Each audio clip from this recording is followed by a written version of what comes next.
Hello student, कैसे हैं आप? मैं समझता हूं बिल्कुल फिट हो गए। आज हम डिस्कस करने वाले हैं एक्सीलरेशन टाइम ग्राफ के अंतर्गत कि जब किसी बॉडी का वेलोसिटी यूनिफॉर्मली डिक्रीज कर रहा हो तो उसका एक्सीलरेशन टाइम ग्राफ पे स्केच क्या होगा, ग्राफ क्या होगा। जस्ट इसके पहले हमने डिस्कस किया था जस्ट इसका उल्टा कि अगर एक्सीलरेशन टाइम ग्राफ में किसी बॉडी का जो वेलोसिटी हो वो यूनिफॉर्मली इंक्रीज कर रहा है तो उसका ग्राफ कैसा होगा। तो आइए प्रेजेंट में देखते हैं कि जब बॉडी का वेलोसिटी यूनिफॉर्मली डिक्रीज कर रहा है ना, यूनिफॉर्म रेट से डिक्रीज कर रहा है तो उसका रिटार्डेशन क्या होगा और फिर उसका ग्राफ क्या होगा। तो पहले में देख लेते हैं कि डेटा कि अगर यूनिफॉर्मली रेट से डिक्रीज कर रहा है तो उसका डेटा क्या होगा। यहाँ देखिए मैंने लिखा है, पहले ये देख लीजिए, ये एक्स एक्सिस है जिसमें हमने टाइम लिया सेकेंड में, और वाई एक्सिस है, ये पॉजिटिव है ऊपर, तो पॉजिटिव से हमको लेना देना नहीं था, मतलब नहीं था, इसलिए मैंने उधर ड्रॉ नहीं किया।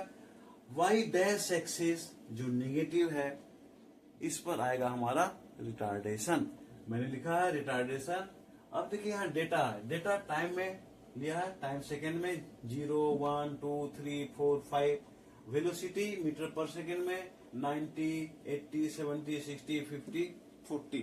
अब ये कैसे आया थोड़ा सा इसको समझना जरूरी है। मान लेते हैं कि कोई बॉडी है, ये देखिए,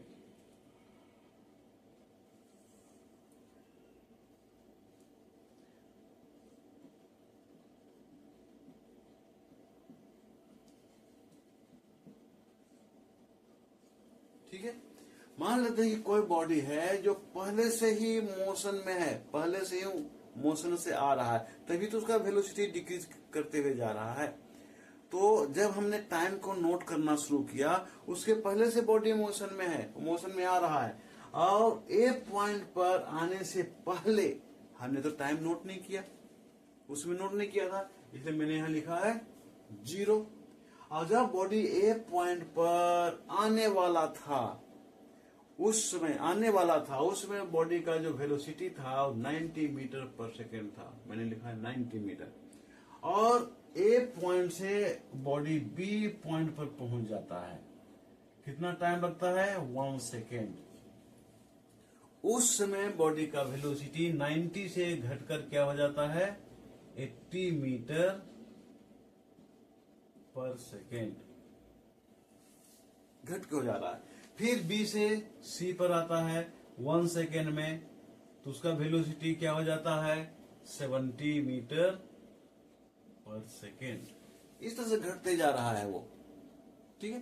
तो हम देखते हैं कि इसका रिटार्डेशन क्या होगा।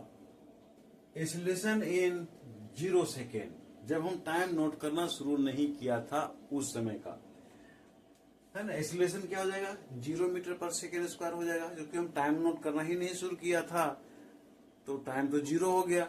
उसमें बॉडी का वेलोसिटी था 90 मीटर पर सेकेंड, तो एक्सीलरेशन तो कोई 0 ही मिलेगा।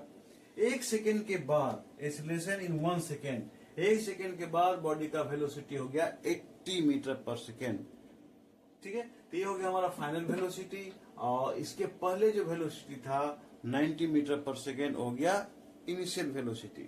तो एक्सीलरेशन इन 1 सेकेंड में हो गया v minus u by t से final velocity 80 minus initial velocity 90 metre per second divide by time interval 1 minus 0 second, आया कितना?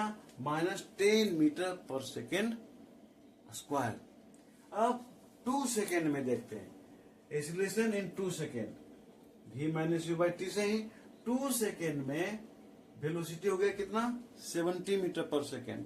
तो 1 सेकेंड के लिए फाइनल वेलोसिटी हो जाएगा 2 सेकेंड वाला 70 मीटर पर सेकेंड, और 2 सेकेंड के लिए इनिशियल वेलोसिटी हो जाएगा 1 सेकेंड वाला 80 मीटर पर सेकेंड। तो मैंने लिखा है final velocity 70 minus initial velocity 80 metre per second divide by time interval 2 minus 1, 2 minus 1 आया कितना? -10 मीटर पर सेकेंड स्क्वायर। अब 3rd सेकेंड के लिए देखते हैं, 3 सेकेंड में बॉडी का वेलोसिटी हो गया 60 मीटर पर सेकेंड। तो 2 सेकेंड के लिए ये वेलोसिटी हो गया फाइनल। अब 3 सेकेंड के लिए ये जो 70 है वेलोसिटी हो गया इनिशियल। तो 3 सेकेंड में एक्सीलरेशन क्या हो जाएगा, v minus u by t से final velocity 60 minus initial velocity 70 metre per second divide by time interval 3 minus 2 second आया कितना, -10 मीटर पर सेकेंड स्क्वायर। हम क्या देख रहे हैं यहाँ पर, ये जो रिटार्डेशन है वो कांस्टेंट है बट नेगेटिव है। तो कांस्टेंट रिटार्डेशन कब हुआ, जब बॉडी का वेलोसिटी यूनिफॉर्मली डिक्रीज कर रहा था। तो आइए इसका हम ग्राफ देखते हैं कि इसका ग्राफ स्केच कैसा होगा। देखिए 0 सेकेंड जब मैंने नोट किया था उसमें एक्सीलरेशन था 0, हाँ ना।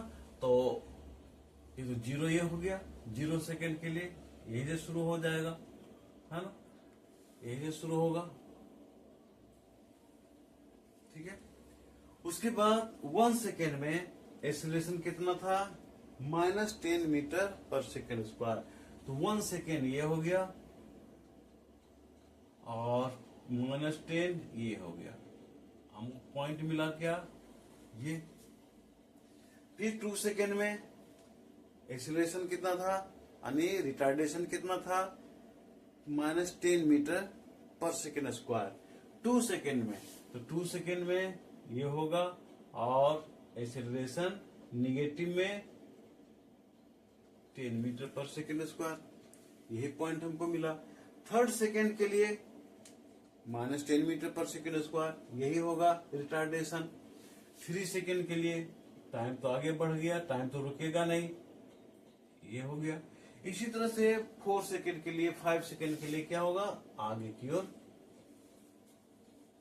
बढ़ेगा। तो इसका ग्राफ कैसा होगा, आइए देखते हैं। तो देखिए यहाँ जो ग्राफ मैंने ड्रॉ किया है वो आया क्या, एक स्ट्रेट लाइन है ना। स्ट्रेट लाइन क्या शो करता है कि जो बॉडी का वेलोसिटी है वो यूनिफॉर्म रेट से डिक्रीज कर रहा है और इस कंडीशन में उसका जो एक्सीलरेशन होगा नेगेटिव होगा, यानी रिटार्डेशन जो होगा वो कांस्टेंट होगा। ये रिटार्डेशन क्या है, कांस्टेंट हुआ टाइम के साथ। तो अगर हम यहाँ जानना चाह रहे हैं कि इसका निष्कर्ष क्या निकला, हमें कंक्लूजन क्या निकला इस ग्राफ से, कंक्लूजन ये निकला कि एक्सीलरेशन टाइम ग्राफ में अगर किसी बॉडी का वेलोसिटी यूनिफॉर्म रेट से डिक्रीज कर रहा है तो उसका रिटार्डेशन कांस्टेंट होगा, जो आप देख रहे हैं कांस्टेंट होगा। और ग्राफ जो बनेगा वो टाइम एक्सिस के बिलो बनेगा, निगेटिव रीजन में बनेगा और टाइम एक्सिस के पैरेलल होगा। तो मैं समझता हूं ये टॉपिक आपको अच्छी तरह से समझ में आ गया होगा। फिर मिलते हैं हम नेक्स्ट टॉपिक के साथ, तब तक आप अपना ख्याल रखें।